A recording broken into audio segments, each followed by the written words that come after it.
सुप्रभात बच्चों, मैं आपकी हिंदी की अध्यापिका आज आपको पढ़ाने वाली हूँ हिंदी व्याकरण पाठ 3 शब्द और वर्तनी। पाठ 3 शब्द तथा वर्तनी। ध्वनि या वर्णों का मेल कहलाता है शब्द। ध्वनि और वर्णों से मिलकर जो बनता है वह कहलाता है शब्द। तो आइए बच्चों, कैसे? क अ म अ ल अ क्या बना? कमल। यहाँ पे ध्वनि भी निकल रही है और वर्ण भी है।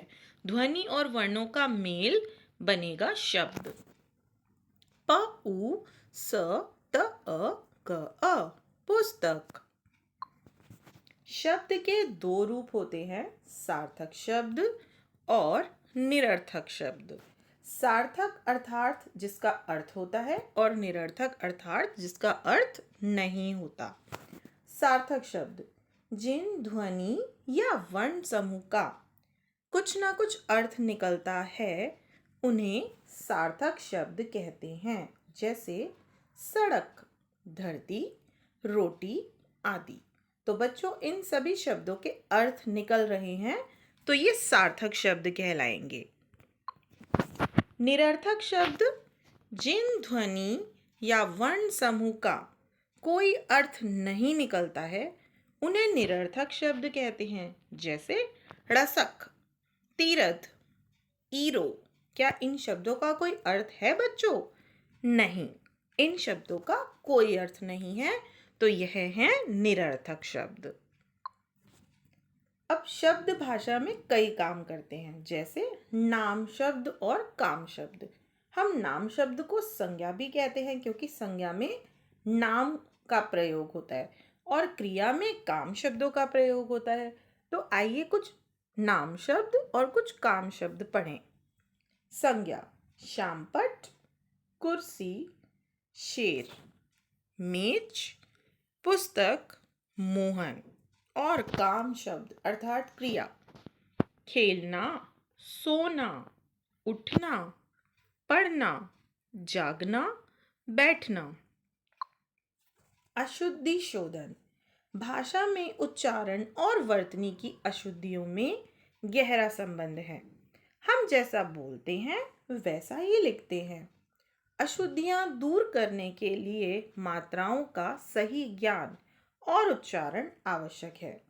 भाषा शुद्ध होने से सुनने और पढ़ने वाले पर सही प्रभाव पड़ता है, अर्थात जैसा हम बोलते हैं वैसा ही हम लिखते हैं। तो कुछ अशुद्ध शब्दों को शुद्ध किया गया है। तो आइए देखें बच्चों। नहीं, दूसरा, मैं, हूँ, श्रीमती, पढ़ाई, बीमार, उन्होंने, दीजिए, रुपये, श्रीमती, कृपया, तिथि, चिन्ह, दुर्बल, रुपये, क्योंकि, राष्ट्रीय, आइए, प्राकृतिक, शेष, खुश, गुरु, आशीर्वाद, आधीन, स्त्रियां, अतिथि, सामाजिक, शांति, महत्व, उल्टा, कंप्यूटर, छुट्टियां, अध्ययन, सफलता, प्रधानाचार्य, श्रृंगार, मैंने, निर्धन, कवयित्री, आनंद, शर्मीली, सन्यासी, विशेषण, पारिवारिक, पूजनीय, उज्जवल, स्वास्थ्य, उपलक्ष्य, दवाइयाँ।